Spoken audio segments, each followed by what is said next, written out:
আসসালামু আলাইকুম ওরহমতুল্লাহ তাআলা ওয়া বারাকাতুহু। ইন্নাল হামদুলিল্লাহ ওয়াসসালাতু ওয়াসসালামু আলা রাসূলিল্লাহ ওয়া আলা আলিহি ওয়া আসহাবিহি আজমাইন, আম্মা বাদ।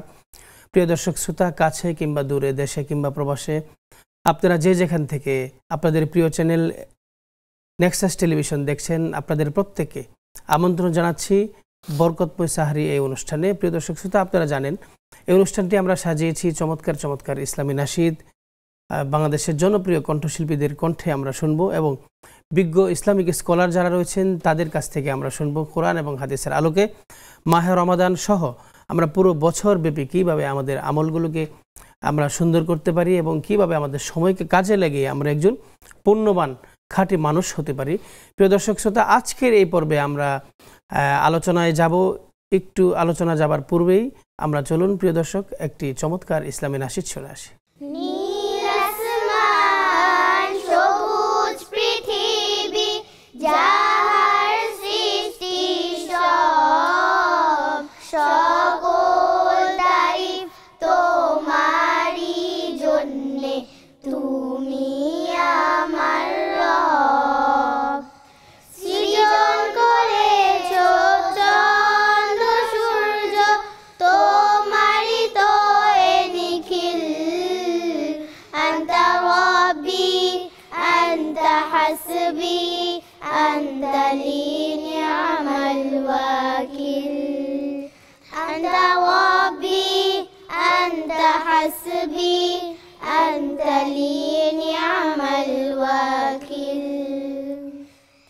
তুমি তো দিয়েছো কত নিয়ামত, করি না শুকর তার।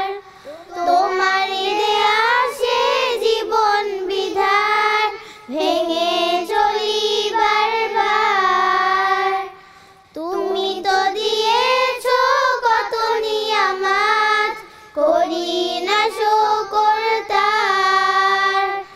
তোমারই দেয়া সে জীবন বিধান, ভেঙে চলি বারবার। তবু তোমাকে জাদুকরী কণ্ঠে আমরা একটি নাশিদ শুনলাম। প্রিয় দর্শক শ্রোতা, আজকে যিনি আলোচনা করবেন, চলুন আমরা বিজ্ঞ আলোচকের সাথে পরিচয় পর্ব এখন আমরা সারিয়ে নেব ইনশাল্লাহ। তারপর আমরা ওনার কাছ থেকে শুনবো কোরআন এবং হাদিসের আলোকে ইসলামিক বিষয়গুলো নিয়ে উনি আমাদেরকে আলোচনা শোনাবেন ইনশাল্লাহ। আমাদের সাথে বিজ্ঞ আলোচক হিসাবে উপস্থিত রয়েছেন বাংলাদেশের তরুণ উদীয়মান আলেমে দ্বীন এবং বিশিষ্ট স্কলার মিডিয়া ব্যক্তিত্ব হাফেজ মাওলানা মির্জা ইয়াসিন আরাফাত।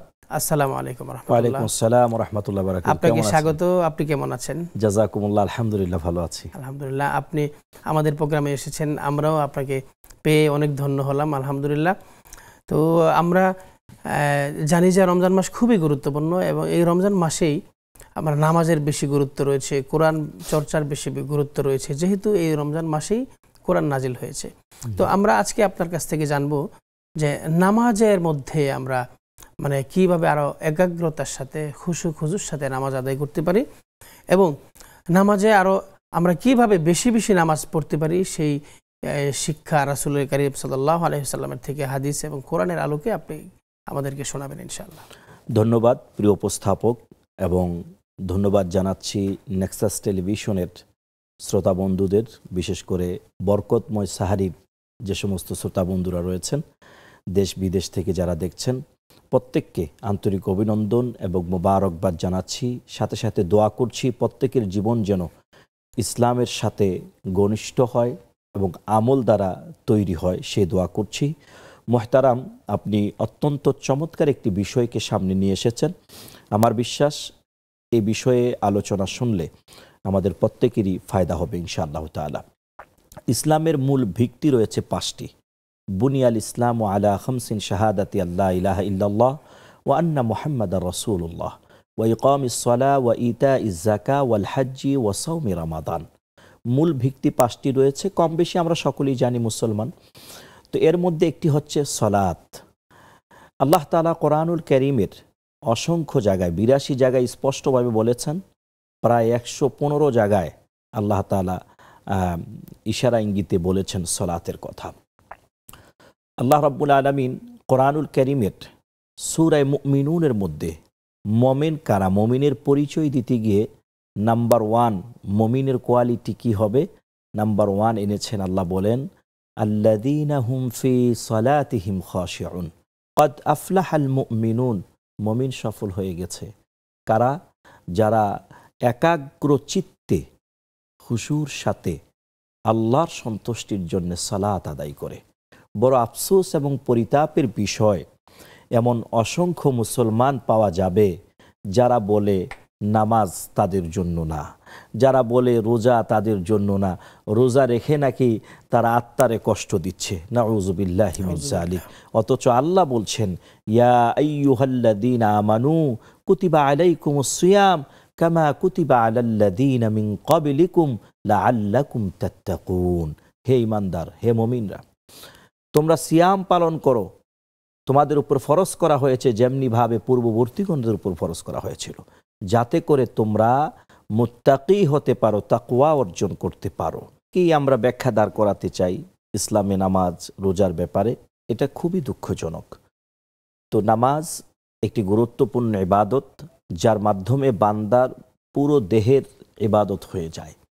তো এই জন্য আমি প্রত্যেকের প্রতি উদারত আহ্বান রাখব যে 5 ওয়াক্ত নামাজ আল্লাহ তাআলা যেটি আমাদের উপরে ফরজ করেছেন, এই নামাজের ক্ষেত্রে কোনোভাবেই আমরা যেন গাফেল না হয়ে যাই এবং আপোষ করার কোনো সুযোগ নাই। নবী রাসূল সাল্লাল্লাহু আলাইহি ওয়াসাল্লাম নামাজ পড়েছেন, সাহাবা আজমাইন সালাত আদায় করেছেন। এভাবে করে আপনি যদি দেখেন, প্রকৃত অর্থে মুমিনের পরিচয় হচ্ছে সালাত। আন জাবিরিন রাদিয়াল্লাহু তাআলা বাইনাল আবদি ওয়া বাইনাল কুফরি তারকুস সালাহ। চমৎকার আলোচনা শুনছিলাম, আপনি সালাত এবং নামাজের কথা বলছিলেন। প্রিয় দর্শক শ্রোতা, আপনারা শুনছিলেন আমাদের সম্মানিত গেস্ট, সম্মানিত আলোচক নামাজের বিষয়ে খুবই চমৎকার আলোচনা করছিলেন। আমরা ছোট্ট বিরতিতে যাব, আমাদের সঙ্গে থাকবেন। বিরতির পর আবার আমরা সেই আলোচনা শুরু করব ইনশাআল্লাহ।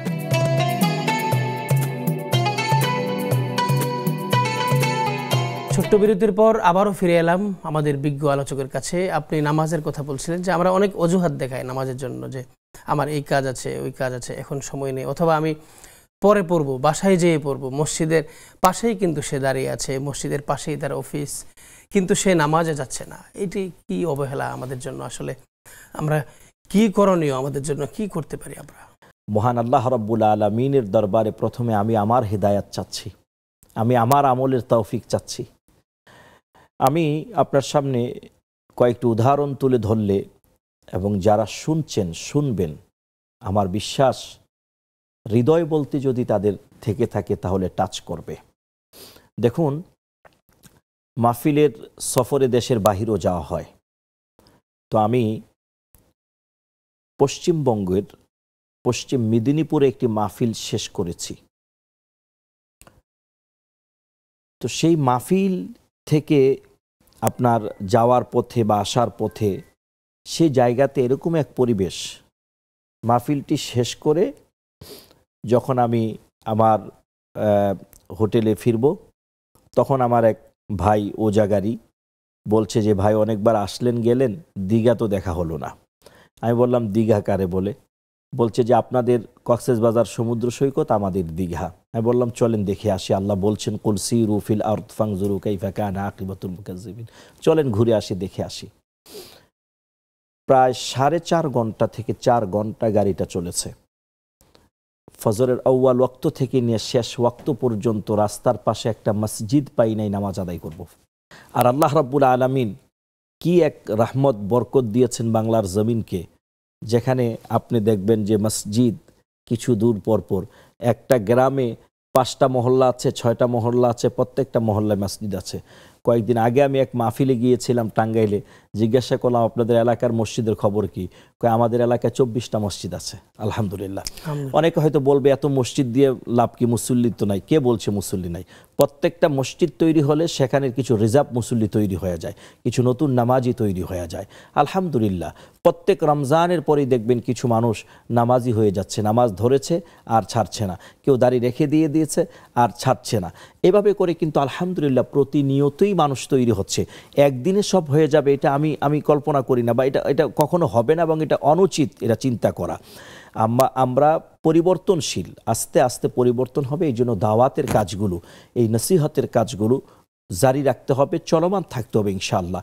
আস্তে আস্তে করে প্রত্যেক সিজনেই, প্রত্যেক মাহফিলেই এবং প্রত্যেক রামাদানেই কিছু কিছু মানুষ আলহামদুলিল্লাহ উঠে আসতেছে, পরিবর্তন হচ্ছে।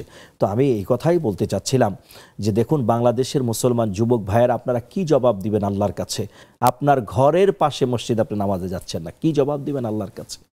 একই বাজারে মনে করেন যে আব্দুর রহমান আব্দুর রহিম খেলা দেখতেছে, নরেশ পরেশও খেলা দেখতেছে, মাগরিবের আজান হয়েছে, নরেশ পরেশ মসজিদে যায় নাই, যাবে না, এটাই স্বাভাবিক, সে মুসলিম না।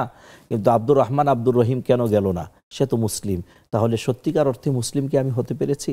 আমাকে মসজিদ থেকে ডাকছে, আহ্বান করা হচ্ছে কল্যাণের পথে যেতে, আল্লাহর পথে যেতে, সালাত আদায় করার জন্য, অথচ আমি গাফিল হয়ে আছি। আমি আবার পরিচয় দিচ্ছি আমার চেয়ে বড় মুসলিম কি আছে।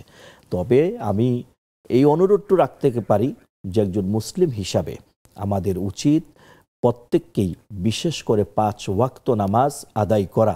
কিন্তু এই সমাজে কিছু মানুষ এরকম আপনি পেয়ে যাবেন, বলে নামাজ পড়ে ওই জিনিসটা ঠিক হয় নাই, নামাজ পড়ে সে তো এই করছে। আরে ভাই, আমি তো শুরু করেছি, একদিনেই তো কেউ গাড়ি ধরে ড্রাইভার হয়ে যায় না, একদিনেই কিন্তু কেউ পড়াশোনা করে বিজ্ঞ, জ্ঞানী এবং বিদ্বান হয়ে যায় না, একটা পর্যায় লাগে। আর শুরু করেছে, আপনি তাকে উৎসাহ দেন। শুরু করলেই আমরা এক সময় যায় একটা অভ্যস্ত হব এবং প্রতিনিয়ত আমরা নামাজ পড়বো ইনশাআল্লাহ। প্রিয় দর্শক শ্রোতা, সময় হয়েছে ছোট্ট একটি বিরতির পর আবারও চমৎকার এই আলোচনায় ফিরবো ইনশাআল্লাহ।